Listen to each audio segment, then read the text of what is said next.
ngayon, isang simple and easy tip na naman ang i-share ko sa inyo. So sa mga ganitong klase ng CCTV, yung mga power supply na 12 volt. So ito is binigay sa akin na ayaw na daw siyang gumana. So nung tiningnan ko, meron siyang voltahe pa yan, oh. Meron pa siyang 6 volt na voltahe dyan. So ano ba talaga yung nagiging dahilan ng ganitong klase ng mga power supply? Bakit bumababa yung voltahe nito? So ipapakita ko sa inyo. So pag ganito, kailangan na natin sirain yan. Hanapan na lang natin ng sariling bahayan pag may mga ganito kayo. So ito na siya. So kung makikita nyo sa loob yan, lumubo yung kanyang kapasitor. Yan yung kadalasan nagiging problema niya, kaya humihina yung output voltage nito. So ito yung kapasitor na tinanggal ko, and ngayon is pinalitan ko na siya.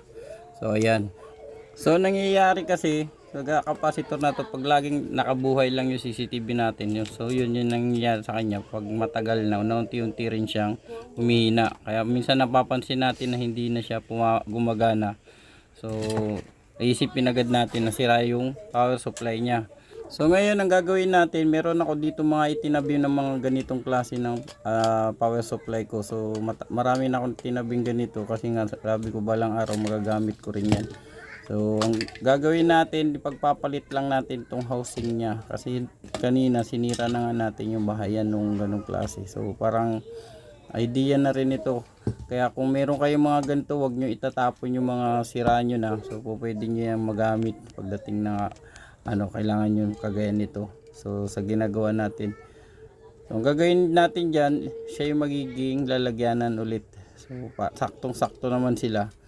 So ganun lang yung pinakasimpleng diskarte, kasi sayang din tong mga ganitong klase ng power supply. So kung bibilihin mo rin to, ito kasi yung pag mga original talagang matitibay ito eh. Kaya matagal siya bago masira. Hindi kagaya nung binibili lang natin na ibang so madali lang siyang masira. Konting ilang lang, halos hindi na natin siya napapakinabangan. So kaya yung mga ganitong mga original pa na mga power supply, so mas maganda siyang gamitin. So ayan, cover ko na lang ito, then sukatan natin ang voltahe niya.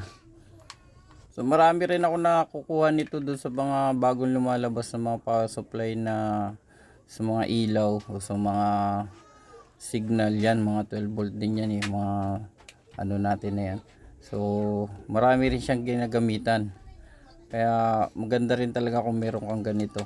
So ngayon okay na siya, ito na, nasimbol ko na lahat. So kukunan natin ng voltahe. So plug lang natin siya, yan. So dito kanina ang nakuha natin is parang nasa 6 volt lang, parang nahati ata yung voltahe nito. So ngayon is ito titestingin na natin. So kanina, ngayon is yun 12.21. So kanina bali ang nangyari is 6.23 lang. Kaya ngayon 12.21 na. So ang laki ng diferensya ng nabalik niyang voltahe sa kalahati. So yan, sana mayroon kayo natutunan dito sa ginawa natin at nagkaroon kayo ng konting idea. At kung bago ko pa lang pala dito sa channel natin, wag na siya nakakalimutan mag-like at mag-subscribe dito. So hanggang dito na lang. Stay safe and goodbye.